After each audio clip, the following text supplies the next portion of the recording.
अस्सलाम वालेकुम नाज़रीन, मैं हूं आपकी मेज़बान उस्मान ओमान। हबीब साहब प्रोग्राम में मेरे साथ मौजूद। 26वीं आईनी तरमीम के हवाले से नवाज शरीफ साहब ने आज लाहौर में खुसूसी इशाइये का एहतमाम कर रखा है, जिसमें सदर आसिफ अली जरदारी, वज़ीर आज़म शहबाज शरीफ, मौलाना फजलुर रहमान और बिलावल भुट्टो मदऊ हैं। जबकि गुज़श्ता रोज़ मौलाना फजलुर रहमान और बिलावल भुट्टो की बिलावल हाउस कराची में तवील मुलाकात हुई, जिसमें दोनों रहनुमाओं ने आईनी मुसव्वदे पर इत्तेफाक। पीपल्स पार्टी और JUI का कंसेंसस बना है, मुस्लिम लीग नवाज के कंसेंसस में तब्दील हो जाएगा। मौलाना फजल रहमान साहब की ये कोशिश है अपोजिशन में बैठे हुए जमातें इत्तेफाकी राय में शामिल हो। जो मौजूदा सियासी सूरत हाल है, ये मुश्किल लगता है कि सियासी जमातों आपस में बातचीत करके कंसेंसस बनाए। संजीदगी के साथ इन सारी चीजों को सोचना होगा ताकि आइन महफूज रहे, वो किसी का खिलवाड़ न बन सके। पहले भी पाकिस्तान के आइन के साथ थे, मुल्क के साथ थे। ये जो तरमीम आई है और इसका जो पहला मुसवदा है वो काबिल कबूल नहीं, वो उस दिन भी काबिल कबूल नहीं था, आज भी काबिल कबूल नहीं है। और हमने जो तजावीज़ दी हैं, अगर उस पर इत्तेफाक राय बनता है तो सद बिस्मिल्लाह, हम इस पर खुश हैं। इसके अलावा खुर्शीद शाह की सरबराही में पार्लियामान की खुसूसी कमेटी का इजलास हुआ, जो बेनतीजा रहा और अब ये कल फिर होगा। कल दोपहर 1 घंटे के वक्फे से कौमी असम्बली और सेनेट के इजलास ऊपर तले तलब किए गए हैं, जबकि कल वफाकी काबीना के इजलास में आईनी तरमीम के मुसव्वदे की मंजूरी का भी इम्कान है और हुकूमती इत्तेहाद या आईनी पैकेज हर सूरत मंजूर करवाना चाहता है। जहाँ तक नंबर गेम की बात है तो कौमी असम्बली में हुकूमती इत्तेहाद के अरकान की तादाद इस वक्त 213 है, जबकि अपोजिशन के पास 100 नशिस्तें हैं। कौमी असम्बली में 2/3 अक्सरियत के लिए 224 वोट दरकार होते हैं। सेनेट की बात करें तो यहाँ पर हुकूमती इत्तेहाद के पास 53 और अपोजिशन के पास 32 नशिस्तें हैं और आईनी तरमीम मंजूर कराने के लिए 64 वोट्स चाहिए होते हैं। हुकूमती इत्तेहाद के पास अभी तक 2/3 अक्सरियत नहीं है, तो फिर ये तरमीम कैसे मंजूर होगी? क्या वसीतर इत्तेफाक राय की सूरत में तमाम अपोजिशन आईनी मुसव्वदे के हक में वोट देगी? क्या मौलाना फजलुर रहमान साहब ऐन वक्त पर अपना सियासी क़िबला तब्दील कर लेंगे? ऐसी सूरत में कौमी असम्बली में JUI के 8 वोट भी हुकूमती इत्तेहाद को मिलते हैं, तो 221 नंबर्स होने के बावजूद हुकूमत को मजीद 3 वोट्स की ज़रूरत होगी। जबकि सेनेट में JUI के 5 हुकूमती अरकान अगर हुकूमती इत्तेहाद का साथ दें तो यह तादाद 58 हो जाती है। 2/3 अक्सरियत से हुकूमत फिर भी 6 नंबर दूर है। तो क्या छांगा मांगा की सियासत होगी? इस सारे अमल में तहरीक इंसाफ को देखें तो वो बदस्तूर सुप्रीम कोर्ट के 12 जुलाई के फैसले पर अमल दरामद की मुंतज़िर है। इसे मखसूस नशिस्तें मिल रही हैं, ना ही खैबर पख्तूनख्वा में सेनेट का इलेक्शन हो पाया है। ऐसे में कल कौमी असम्बली और सेनेट के इजलासों में PTI का लाहे अमल क्या होगा, इसी सारी सूरत हाल पर हम बात करेंगे। पाकिस्तान तहरीक इंसाफ के रहनुमा रऊफ हसन साहब प्रोग्राम में हमारे साथ मौजूद हैं। रऊफ हसन साहब, आज नवाज शरीफ साहब ने इशाइया दे रखा है और तमाम सियासी रहनुमा मौलाना फजलुर रहमान समेत वहाँ पर मदऊ हैं। आज मुशावरत हो जाएगी, कल सेनेट और कौमी असम्बली के इजलास भी तलब किए गए हैं। ऐसा लग रहा है कि हुकूमत तो पूरी तैयारी में है कि ये तरमीम बस जल्द अज जल्द मंजूर करा ली जाएं। तहरीक इंसाफ की क्या तैयारी है? आप लोगों के रहनुमा इंटैक्ट है? बहुत शुक्रिया जी आपका। देखिए, तैयारी तो इन लोगों की 2-2.5 हफ्ते पहले भी थी, जबकि शबखून पार्लियामेंट के ऊपर शबखून मारने की कोशिश की गई थी, तो उस वक्त भी ये नाकाम हुए थे। आज की जो इन्फॉर्मेशन हमारे पास है वो ये है कि इनके पास नंबर्स अभी तक मौजूद नहीं हैं। ये मुख्तलिफ तरीक़ों से वो नंबर्स बनाने की कोशिश कर रहे हैं। उसमें हमारे लोगों को किडनैप कर हब से बेजा में रखना वो भी शामिल हैं। इसके अलावा ये जो रिजर्व सीट्स हैं उनके बारे में भी मेरा ख्याल है कि इन्होंने इलेक्शन कमीशन के ऊपर प्रेशर डाला हुआ है कि वो जो सुप्रीम कोर्ट की जजमेंट है उसके बरखिलाफ वो इन्हीं के लोगों को दोबारा से वो सीटें जो है वो दे दें। ये हैं। इसके अलावा और भी हैं। जहाँ तक मौलाना साहब का बिलावल साहब के साथ बातचीत का ताल्लुक है, तो मैं आपको यकीन दिलाता हूँ कि मौलाना साहब जो हैं वो कॉन्स्टिट्यूशनल कोर्ट्स की बात के ऊपर बिल्कुल नहीं माने और ना ही उनका मानने का कोई इरादा है। आज नवाज शरीफ साहब के साथ जो बात हो रही है उसमें हमारी कंप्लीट अंडरस्टैंडिंग है कि वो उसी चीज़ को रिएट्रेट करेंगे। इसके अलावा भी कुछ चीज़ें जो वो नहीं मान रहे वो मैं शायद बयान ना कर सकूँ, इस वक्त मुनासिब नहीं होगा, लेकिन मौलाना साहब को ये ऑन बोर्ड लेने में कामयाब नहीं होंगे। तो रऊफ हसन साहब, ये बताइएगा कि मौलाना अब इस वक्त जब बात कर रहे हैं सारी पार्टियों से, तो क्या उन्हें आपका भी मैंडेट हासिल है, यानी पाकिस्तान तहरीक-ए-इंसाफ उनके पीछे कुछ मिनिमम पॉइंट्स पे खड़ी है? देखिए जी, हम हमारी तरफ से इनको जो सजेशंस कही थी वो उन्होंने अपने ड्राफ्ट में इनकॉर्पोरेट किया था। मसलन उसमें जो कॉन्स्टिट्यूशनल बेंचेस की बात है वो हमने उनको प्रपोज किया था, एंड मौलाना साहब very kindly agreed with that कि जी पैरेलल जुडिशियल सिस्टम स्टैब्लिश करने के की बजाय आप सुप्रीम कोर्ट की जुरिस्डिक्शन के अंदर ही कॉन्स्टिट्यूशनल बेंचेस बना लीजिए जो कि कॉन्स्टिट्यूशनल मैटर्स को डिस्पोज ऑफ करे, उनको सुने और डिस्पोज ऑफ करे। तो उन्होंने काइंडली इसके साथ एग्री किया था और अब वो उनके ड्राफ्ट का हिस्सा है। इसी तरीके से और भी कुछ बातें हैं जो कि हमने उनको प्रपोज की थी। सो हम उनके साथ मिलकर हबीब साहब काम कर रहे हैं और हमें पूरी उम्मीद है कि मौलाना साहब ने जो एक असूली मौक़िफ़ अपनाया हुआ है वो उसके ऊपर कायम और दायम रहेंगे। और ये तो अब भी तैयार बैठे हुए हैं कि जी बुलडोज करना चाहते हैं, लेकिन मैं आपको रीट्रेट करता हूं कि जी इनके पास नंबर्स अब भी मौजूद नहीं है। अच्छा रऊफ साहब, तो जी जी हबीब मौलाना साहब। फजल रहमान आज कोई प्रेस कॉन्फ्रेंस करते हैं या कोई नवाज शरीफ साहब को, जिसमें नवाज शरीफ साहब के साथ वो अग्री कर लेते हैं किसी एक पॉइंट पे, तो क्या तरीकाकार आपने ये तय किया है कि फिर वो मुसवदा आपके पास आएगा, बैक एंड फोर्थ होगा, या फिर उनके आज के मतलब अगर कोई अंडरस्टैंडिंग हो जाती है तो उसको हतमी समझा जाएगा? हमारी अंडरस्टैंडिंग मौलाना साहब के साथ ये है हबीब साहब के कल वो तशरीफ लाएंगे, आज रात को वो वापस आएंगे या कल सुबह आएंगे इस्लामाबाद। उसके बाद हमारी उनके साथ मीटिंग हुएगी और उसमें जो जो भी डेवलपमेंट्स हुई हैं उनके बारे में वो हमें ब्रीफ करेंगे और हम लोग एक जॉइंट मौक़िफ़ जो है वो अपनाने की कोशिश करेंगे। ये हमारी उनके साथ अंडरस्टैंडिंग है सर। अच्छा, पार्लियामान की खुसूसी कमेटी का इजलास अब कल भी है, तो क्या कल पीटीआई उसमें शिरकत करेगी? ये हमारी जो पार्लिमानी पार्टी है वो डिसाइड करेगी कि हमने शिरकत करनी है कि नहीं करनी जी। ये मेरा ख्याल है आज नहीं तो कल सुबह डिसाइड हो जाएगा कि हमने उस इजलास में जाना है कि नहीं जाना। रऊफ हसन साहब, 224 का मैजिक नंबर है जो कौमी असम्बली में चाहिए और 64 का नंबर है जो सेनेट में चाहिए, और वो नंबर आपके बगैर मुकम्मल नहीं होता। तो आपके जो लोग हैं उनके बारे में, जैसे आप खुद बता रहे हैं कि बहुत सारे प्रेशर्स हैं इनके ऊपर, या सेनेटर्स के ऊपर भी बहुत सारे प्रेशर्स हैं, तो ये बताइएगा कि सेनेटर्स और आपके एमएनएस क्या आपके, यानी आपने उनकी हिफाजत इस तरह कर ली है कि उनका वोट गलत इस्तेमाल ना हो सके? जी हबीब साहब, मैं आपको ये बताना चाहूँगा कि हमारे एमएनएस और सेनेटर्स जो हैं, अदर देन अ फ्यू जिनको कि हमने खुद छोड़ा हुआ है, वो सब सिक्योर्ड हैं जी। They have been, we knew exactly कि उनके ऊपर क्या प्रेशर्स थे, वी न्यू एग्जैक्टली कि उनको किस किस तरीके से प्रेशराइज किया जा रहा था, इंसेंटिवाइज किया जा रहा था, और ये पार्टी ने फैसला किया था जी कि उनको सिक्योर करना है, तो वो सिक्योर हो चुके हुए हैं। दो एक लोग थे जो कि मुल्क से बाहर थे, वो सिक्योर नहीं है इस वक्त तक, लेकिन हम कोशिश कर रहे हैं कि वो भी आज या कल में वो भी सिक्योर हो जाए। तो ये मैं जब कहता हूं कि नंबर्स उनके पास नहीं है तो उसकी एक बेसिस है। उसकी बेसिस ये है कि जिन लोगों को वो इस्तेमाल करके नंबर्स पूरा करना चाहते थे वो उनके पास अवेलेबल ही नहीं है, और वो हमारे उनको हम पीटीआई जो है वो ऑलरेडी सिक्योर कर चुकी हुई है, वो मौजूद है, और वो बिल्कुल किसी सूरत में इस कॉन्स्टिट्यूशनल अमेंडमेंट के हक में वोट देने के लिए तैयार नहीं है, जिसका मुसवदा जो है हुकूमती पार्टीज जो है उन्होंने पेश किया हुआ है। अच्छा रऊफ साहब, कुछ खबरें ये भी चल रही हैं कि आप लोगों के 3 सेनेटर्स जो हैं वो उनके साथ कुछ राब्ते हुए हैं और वो थोड़े डाउटफुल हैं। क्या ऐसी कोई इत्तलात हैं?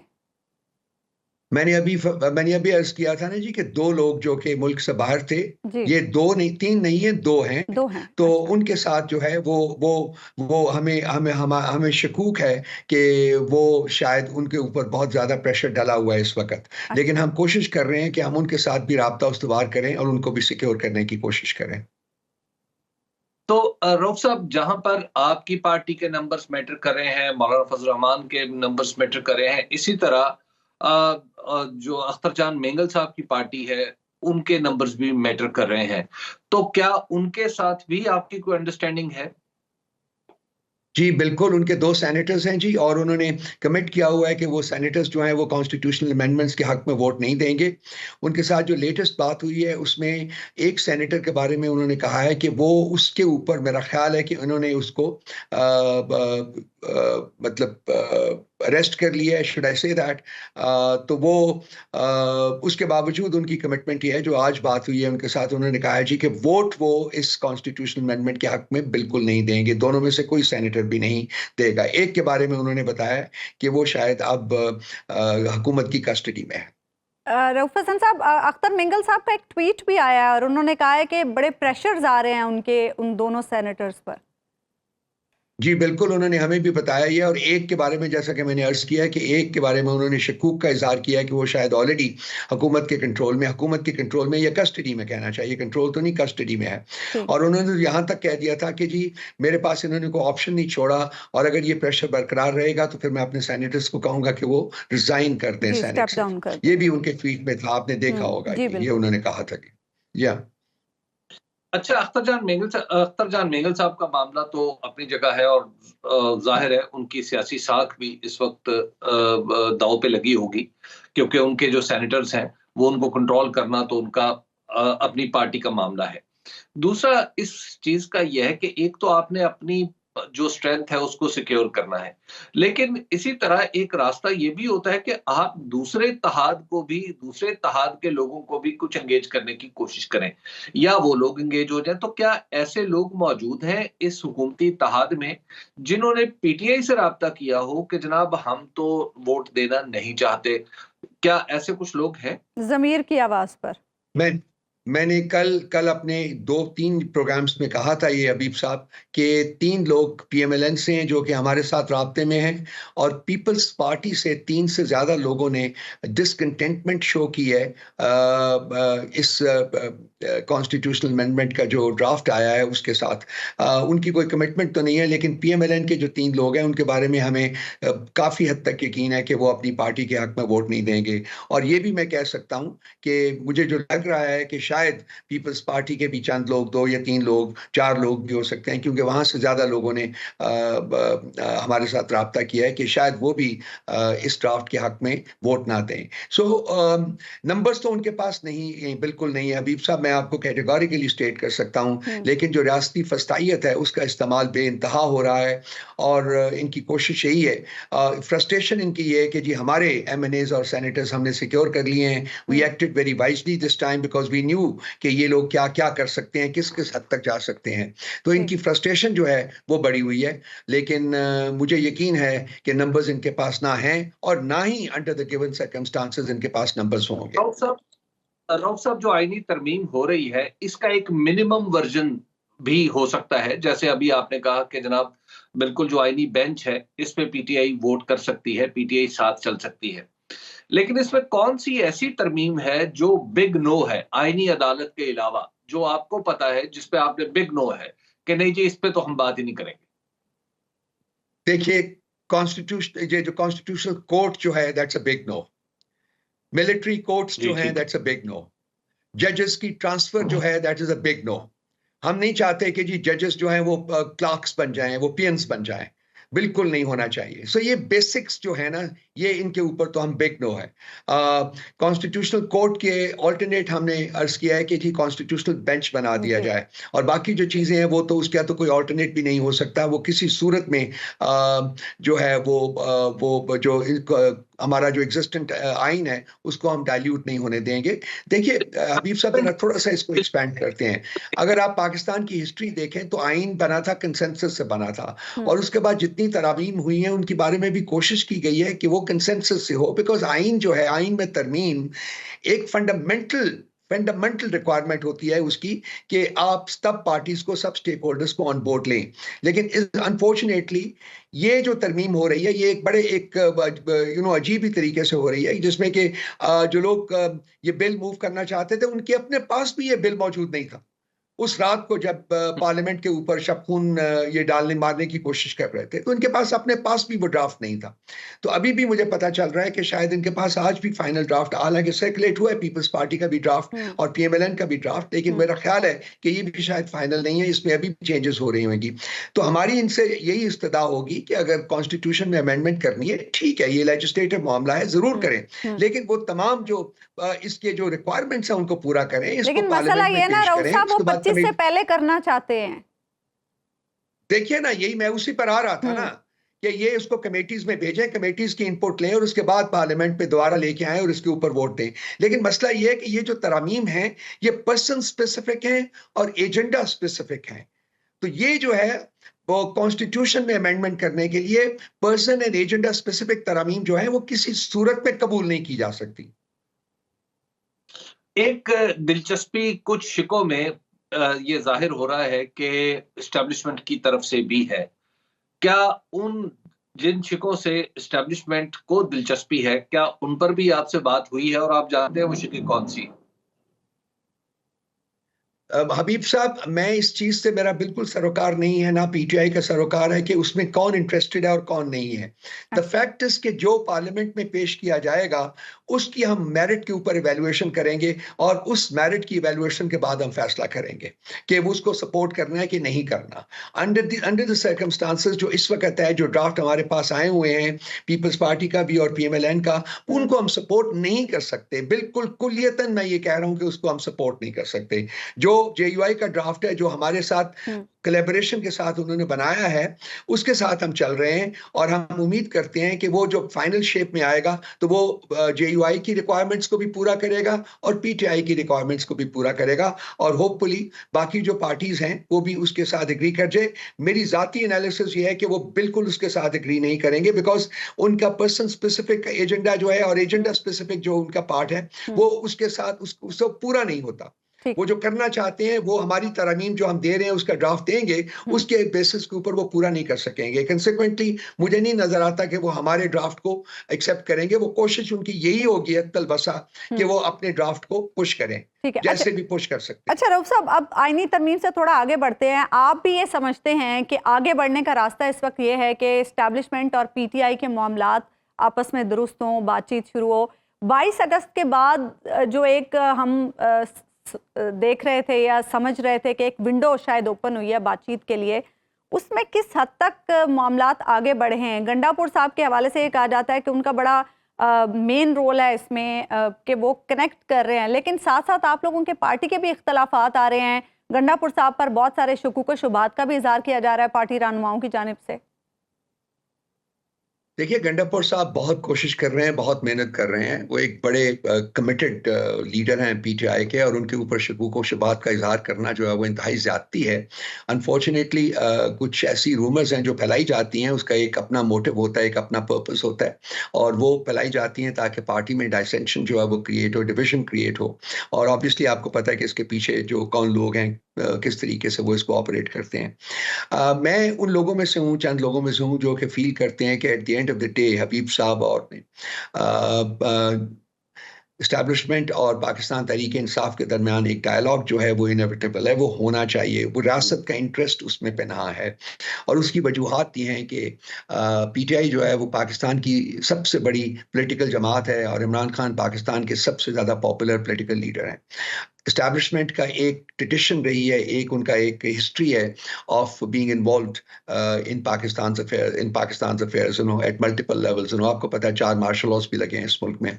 सो उनका एक इंटरेस्ट लेवल है, जो कि कंपैरेटिवली बाकी ममालिक में जो एस्टैब्लिशमेंट होती है उससे ज़्यादा है। तो इसको हल करने के लिए बहुत ज़रूरी है, अगर आपने मुल्क में जमहूरियत रखनी है, अगर आपने मुल्क को जमहूरियत को लपेटना है तो वो फिर और बात है, that's a different thing all together. लेकिन अगर आपने मुल्क में जमहूरियत को रखनी है, उसको बढ़ने का, पनपने का मौका देना है, तो पीटीआई और एस्टैब्लिशमेंट का जो डायलॉग है वो इनएविटेबल है। उसके बगैर बात आगे नहीं बढ़ सकती, क्योंकि जो लोग इस वक्त मुल्क के ऊपर हुकूमत कर रहे हैं इनके पास ना पॉलिटिकल रेलेवेंस है, ना पॉलिटिकल लेजिटिमेसी है और ना ही इनके पास कॉम्पिटेंस है। अनफॉर्चुनेटली मुल्क को पिछले 40 साल से तकरीबन रूल कर रहे हैं और आपने देखा है कि मुल्क का क्या सत्यानाश इन्होंने किया हुआ है। तो मैं उन लोगों में से हूँ जो बिलीव करता हूँ कि ये इनएविटेबल भी है और मैं इसको रिकमेंड भी करता हूँ कि वक्त ज़ाया करने के पहले के बगैर जो है ये चाहिए कि एक टेबल के ऊपर बैठकर मुल्क के मामलात को डिस्कस करके आगे बढ़ाने की तजावीज़ जो हैं उनको फाइनलाइज किया जाए। तो ये बताइएगा रऊफ हसन साहब के अब तक इस हवाले से बहुत ख्वाहिश है, लेकिन इस हवाले से कोई बात आगे बढ़ी? एक दफा 21 और 22 अगस्त की दरमियानी रात बात आगे बढ़ी थी, कुछ लगता था कि इस बात से आगे मजीद गुफ्तगू होगी, लेकिन फिर कहाँ रुकी हुई है? रुकी तो नहीं कहना चाहिए कि रुकी हुई है, लेकिन जो लोग हैं जो इन्वॉल्व हैं वो इसको आगे बढ़ाने की कोशिश कर रहे हैं और मेरा ख्याल है कि उन्हें हमें मार्जिन देना चाहिए, उनको हमें टाइम देना चाहिए ताकि ये किसी नैच के ऊपर पहुंच के इसको फाइनलाइज किया जाए। बात आगे बढ़ेगी जी, बाकी आगे बढ़ भी रही है और बात आगे बढ़ेगी, उसके अलावा कुछ चारा नहीं है। ये जो लोग हुकूमत में इस वक्त मौजूद हैं इनके पास पाकिस्तान के मसाइल का हल मौजूद नहीं है। आप देख रहे हैं कि ना इन्वेस्टमेंट आ रही है ना पॉलिटिकल स्टेबिलिटी आ रही है और उन दोनों चीज़ों के बगैर जो कि इंटरडिपेंडेंट है, इनके बगैर जो है वो मुल्क में इन्वेस्टमेंट अगर नहीं होगी तो मुल्क जो है वो डिफॉल्ट की तरफ बढ़ेगा और कोई हमारे पास ऑप्शन मौजूद नहीं है। ये जो IMF के 7 बिलियन मिलेंगे इससे डिफॉल्ट जो है वो नहीं बच सकेगी। अच्छा। शायद मुल्क ब्रीथ करता रहे लेकिन जो लार्जर पिक्चर है वो बड़ी ग्रूसम है, बहुत ग्रूसम है। जाते जाते ये भी बता दें, खान साहब का तिब्बी मुआयना हो गया है पाकिस्तान तहरीक इंसाफ के मुतालबे पर, क्या उनकी सेहत के हवाले से जो खदशात थे वो कम हुए हैं? नहीं, बिल्कुल नहीं बीबी, मैं आपको बताऊं, क्योंकि हमारी रिक्वायरमेंट ये थी कि डॉक्टर आसिम यूसुफ साहब जो कि खान साहब के ज़ाती मुआलिज हैं उनको इजाज़त देनी चाहिए और हमारे साथ वादा भी किया गया था जी कि वो उनको भी भेजा जाएगा पिम्स के डॉक्टर्स के साथ। डॉक्टर आसिम यूसुफ कल हमारा बडियाला के बाहर तकरीबन 7 घंटे 6.5 घंटे उन्होंने इंतज़ार किया है और शाम को 5 बजे उन्हें बताया गया है कि जी आपको मिलने की इजाज़त नहीं दी गई। उसके बाद पिम्स के डॉक्टर्स जो हैं वो मिले हैं जाके, उन्होंने उनको एग्जामिन किया है, जिनकी एग्जामिनेशन को हम ट्रस्ट इसलिए नहीं करते हैं कि हम पहले ही कोर्ट ऑफ लॉ में गए हुए उनके खिलाफ, क्योंकि पिम्स के डॉक्टर्स ने खान साहब की एक मेडिकल रिपोर्ट को फर्ज भी किया था कुछ अर्सा पहले और उसी के ऊपर हमारा उनके खिलाफ मुकदमा जो है इस वक्त अदालत में पेंडिंग है।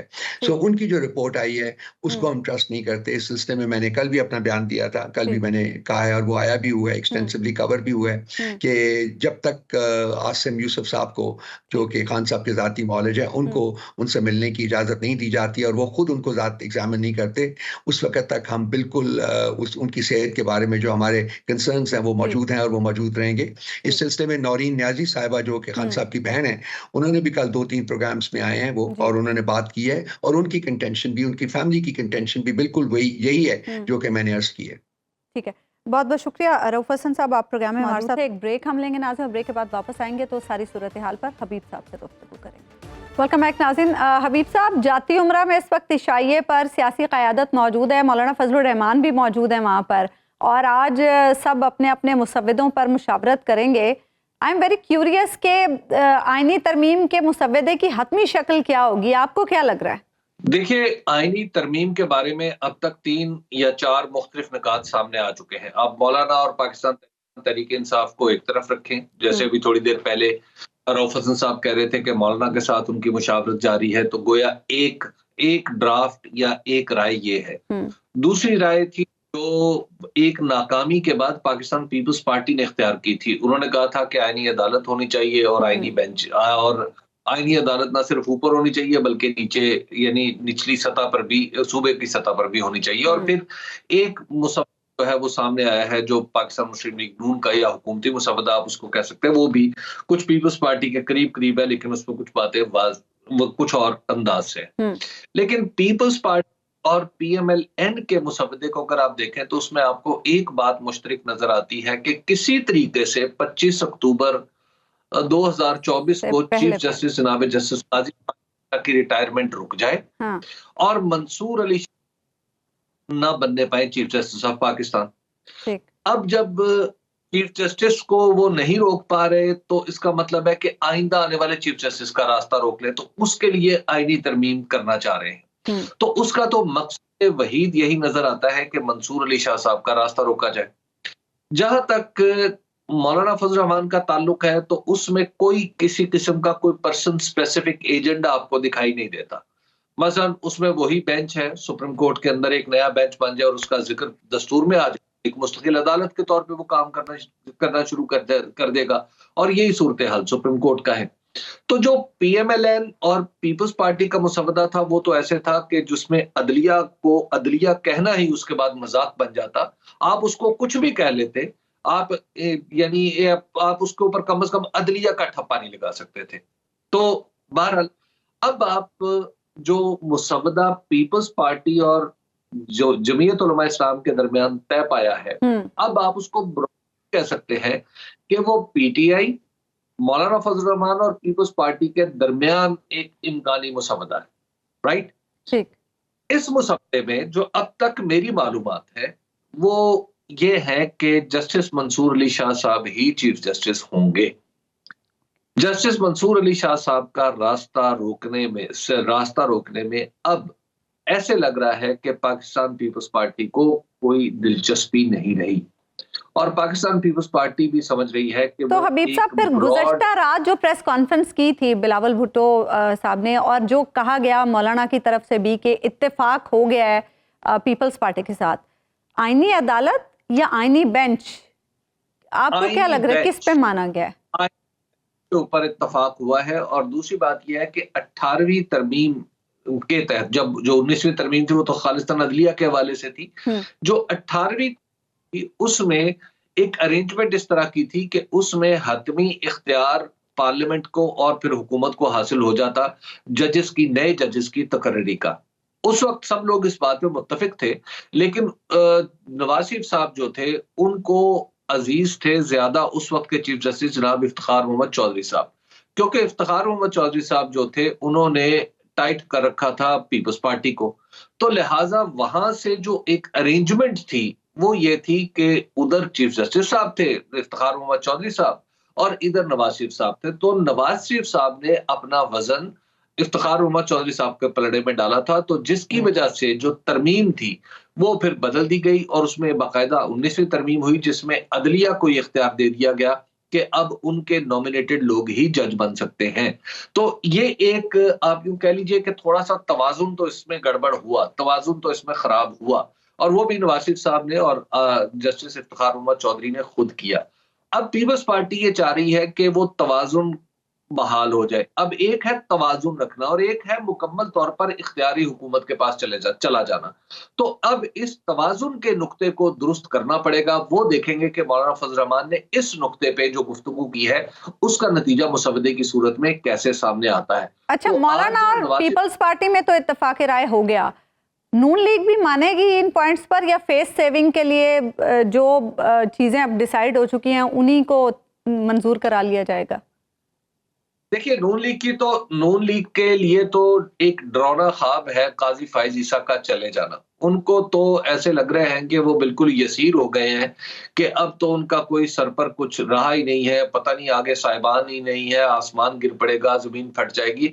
जाहिर है जो हुकूमत इस बुनियाद पे खड़ी हो कि जिसके पास इलेक्शन कमीशन के दिए हुए जारी करदा पुर्जे हों, वोट ना हो, तो उस हुकूमत को हमेशा डर लगता रहता है कि अगर ये कोई इस नाजुक से तवाजुन में से कोई एक पर भी, यानी एक घास का तिनका भी अगर इधर से उधर हुआ तो ये पूरे का पूरा सिलसिला धड़ाम से गिर पड़ेगा। और ये सिलसिला वैसे उसूली तौर पे तो जितना जल्दी गिर जाए उतना ही पाकिस्तान के लिए अच्छा है, लेकिन बहरहाल इसको बहुत सारे लोगों ने अपने कंधे पर इसका बोझ उठा रखा है। अब वो कंधे कितनी देर इसका बोझ उठाए रखते हैं वो एक उसके बारे में हतमी तौर पर कुछ नहीं कहा जा सकता। हाँ, एक बात जरूर है कि एस्टैब्लिशमेंट जो पिछले कुछ दिनों से इस तरमीम से लाताल्लुक नजर आ रही थी वो एक दफा फिर इसमें एक्टिव होती हुई नजर आ रही है। अच्छा, ठीक है, एक ब्रेक हम लेंगे नाज़रीन, और ब्रेक के बाद वापस बात करेंगे एससीओ समिट के हवाले से। वेलकम बैक नाज़रीन। आज वफाकी दारुल हुकूमत में शंघाई ताउन तंजीम का सरबराही इजलास हुआ। रुकन ममालिक के दरमियान 8 दस्तावेजात पर दस्तखत हुए, जिसमें नए इक्तिसादी डायलॉग की दस्तावेज भी शामिल है। सरबराही इजलास के एलामिया के मुताबिक शुरका ने रुकन ममालिक के तनाज़ात का बातचीत और मुज़ाकरात के जरिए हल ढूंढने पर जोर दिया। वज़ीर आज़म शहबाज शरीफ ने अपने खिताब में आलमी मालियाती ढांचे और तिजारती निज़ाम की इस्लाह की ज़रूरत पर जोर दिया। उन्होंने कहा कि सी पैक को सियासी तंग नज़री से नहीं देखना चाहिए। पाकिस्तान खित्ते में इस्तेहकाम चाहता है, अफगान सरजमीन का दहशत गर्दी के लिए इस्तेमाल रोकना होगा। साथ ही उन्होंने आलमी बरादरी से मुतालबा किया कि इसराइली जारहियत को रोकने के लिए फौरी इक़दाम किए जाएं। भारतीय वज़ीर ख़ारजा जयशंकर ने SCO सरबराहान इजलास की सदारत पर पाकिस्तान को मुबारकबाद देते हुए कहा कि मरबूत कोशिशों से ही खित्ते की तरक्की और खुशहाली मुमकिन है। इसी सूरत पर हम बात करेंगे। प्रोग्राम में हमें ज्वाइन करें साबिक सफ़ीर मसूद अहमद खान साहब। मसूद साहब, 27 साल के बाद एक बड़ी कॉन्फ्रेंस हुई पाकिस्तान में और मल्टीलैटरल इंगेजमेंट्स भी हुई। आप क्या समझते हैं, फौरी तौर पर हमें इसके क्या असरात नज़र आएंगे? फौरी तौर पर यह है कि पाकिस्तान के बारे में मजमूई तौर पर बहुत ही मुस्बत तासुर गया है बैनुल अक़वामी बिरादरी में, ख़ित्ते में भी, जहाँ जहाँ से ये वज़राए आज़म आए थे उनके मुल्कों में, और बल्कि दुनिया भर में मैंने देखा है कि वाशिंगटन, फ्रांस में पेरिस, जर्मनी, लंदन, हर जगह पे जो है तबसरे हुए हैं। उनमें से सारे तबसरे जो है वो मुस्बत नहीं थे, लेकिन एक बात है कि एक आगही हुई है कि पाकिस्तान जो है वो इस किस्म की कॉन्फ्रेंस की मेज़बानी कर रहा है, बड़े अरसे के बाद कर रहा है, और उसके बाद इसकी इलामती अहमियत बहुत ज़्यादा है। तो मैं समझता हूँ फौरी फ़ायदा तो यही है कि पाकिस्तान ने इतनी बड़ी कॉन्फ्रेंस की सरबराही की। इस्लामाबाद पूरे का पूरा बहुत ही खूबसूरत लग रहा था, और जो मेरा ख्याल है कि सारे के सारे मेहमान बहुत खुश गए होंगे। पाकिस्तान ने उनको मुकम्मल तहफ़्फ़ुज़ दिया, क्योंकि सिक्योरिटी के बारे में कुछ ख़दशात थे, वो ख़दशात जो थे वो दूर किए गए। और उसके बाद जो पाकिस्तान के अपने हुकूमती इदारे हैं उन्होंने अपने ताउन और इश्तराक से, प्रोटोकॉल के एतबार से और मानवी एतबार से भी इस कॉन्फ्रेंस को कामयाब किया। खान साहब, ये बताइएगा कि जो भारत के वजीर खारजा ने तकरीर की, आप उसमें क्या देखते हैं? क्या उसमें हमारे लिए, पाकिस्तान के लिए कुछ बर्फ पिघलती दिखाई देती है इन दोनों मुल्कों के दरमियान? बर्फ़ तो तब पिघलेगी जब दोनों मुल्क आमादा होंगे, और अब तक हिंदुस्तान आमादा नहीं है मुज़ाकरात के लिए या राब्तों के लिए। और हालांकि जो है पाकिस्तान के ऊपर बहुत जुल्म हुआ है, वो दहशतगर्दी के हवाले से हो या जो मक़बूज़ा जम्मू कश्मीर में लोगों के हुकूक कुचले गए थे और उनके जो बैनुल अक़वामी हुकूक थे उनको पामाल किया गया था। तो लेकिन उसके बावजूद पाकिस्तान जो है कोई ना कोई इशारा देता रहा है कि हम मुज़ाकरात के लिए तैयार हैं। तो हिंदुस्तान जो है एक मतलब जिसे हाई हॉर्स कहते हैं अंग्रेज़ी में, उस पर सवार है, और वो समझता है कि उसके हम पल्ला ममालिक जो अमेरिका, चीन, रूस हैं, और पाकिस्तान से मुज़ाकरात करने की कोई ज़रूरत ही नहीं। तो मैं समझता हूँ कि ये रवैया दुरुस्त नहीं है। इस मरतबा निस्बतन मैं ये कहूँगा कि जयशंकर का लहजा मुस्बत था, और उसमें वैसे तो दो तरफ़ा मुज़ाकरात के सिलसिले में कोई इशारा हमें नहीं मिला, बल्कि वो आने से पहले कह गए थे कि वहाँ दिल्ली में ही उन्होंने कहा कि वो दो तरफ़ा मुज़ाकरात या मामलात नहीं छेड़ेंगे यहाँ। तो चलिए उस हद तक तो बात दुरुस्त है, लेकिन ये है कि मैं समझता हूँ कि उन्हें ये करना चाहिए था। अगर वो स्टेट्समैनशिप का सबूत देते तो उन्हें अपने हम मनसब यहाँ के जो नायब वज़ीर आज़म हैं इसाक डार साहब से मुलाकात कर लेनी चाहिए थी, और को गुफ्तगू का आगाज़ करना चाहिए था, बेशक वो रस्मी ही होती। तो मजमूई तौर पर जो है मेरा ख्याल है कि इसमें वो सूरत हाल पैदा नहीं हुई, वैसी तलखियाँ पैदा नहीं होती जो आम तौर पर पाकिस्तान और हिंदुस्तान के वज़राए ख़ारजा के दरमियान या वज़राए आज़म के दरमियान हो जाती है। उसकी एक वजह यह है कि ये एक कसीरुल जहती फ़ोरम था, ये सिर्फ हिंदुस्तान पाकिस्तान का फ़ोरम नहीं था, अगरचे उसके ऊपर बहुत मीडिया के तबसरे हुए। मसूद खान साहब, आज हमारे वज़ीर आज़म ने एक बात कही जब उन्होंने तकरीर का आगाज किया, तो उन्होंने कहा कि अफगानिस्तान की सरजमीन किसी के खिलाफ दहशतगर्दी के लिए या किसी कार्रवाई के लिए इस्तेमाल नहीं होनी चाहिए, जबकि हमने अफगानिस्तान को इस दफा दावत भी नहीं दी, उनको मुबस्सिर के तौर पे भी शरीक होने के लिए नहीं बुलाया। तो क्या ऐसी कैफियत में आप समझते हैं कि हमारे वज़ीर आज़म को ये बात करनी चाहिए थी?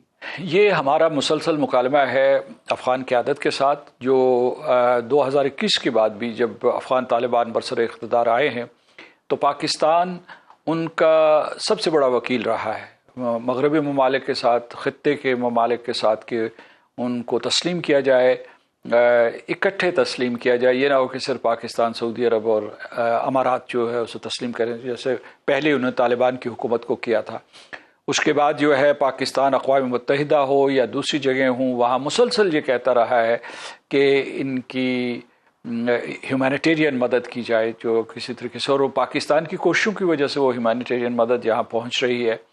उनको हर किस्म की सहूलत दी है, यहाँ से राहदारियाँ दी हैं ताकि वो तिजारत कर सकें। अफ़गान हमारे भाई हैं और वो हमारा ब्रादर मुल्क है।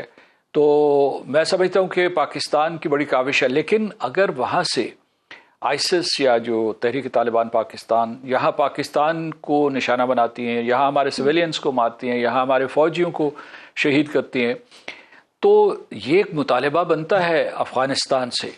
और अगर वाकई ये जो शंघाई ताउन तंजीम है तो उसके जो अहदाफ में ये है कि आपने दहशतगर्दी और उसके अलावा अलहदगी पसंदी और इंतहा पसंदी के ख़िलाफ़ जो है सफ़ारा होना है, तो उस सफ़ में अफ़गानिस्तान भी शामिल हो। अफ़गानिस्तान दो सूरतें हैं, या अफ़गान तालिबान जो हुक्मरान हैं या तो वो सरफ़ नज़र कर रहे हैं या फिर उनके कुछ अनासर जो है उसकी पुष्टपनाही कर रहे हैं इन हमलों की, तो ये ख़त्म होने चाहिए। ठीक है, बहुत बहुत शुक्रिया मसूद अहमद खान साहब हमारे साथ मौजूद थे। प्रोग्राम का वक्त खत्म हुआ। नाज़रीन, आपसे मुलाकात होगी इंशाल्लाह कल। अल्लाह ने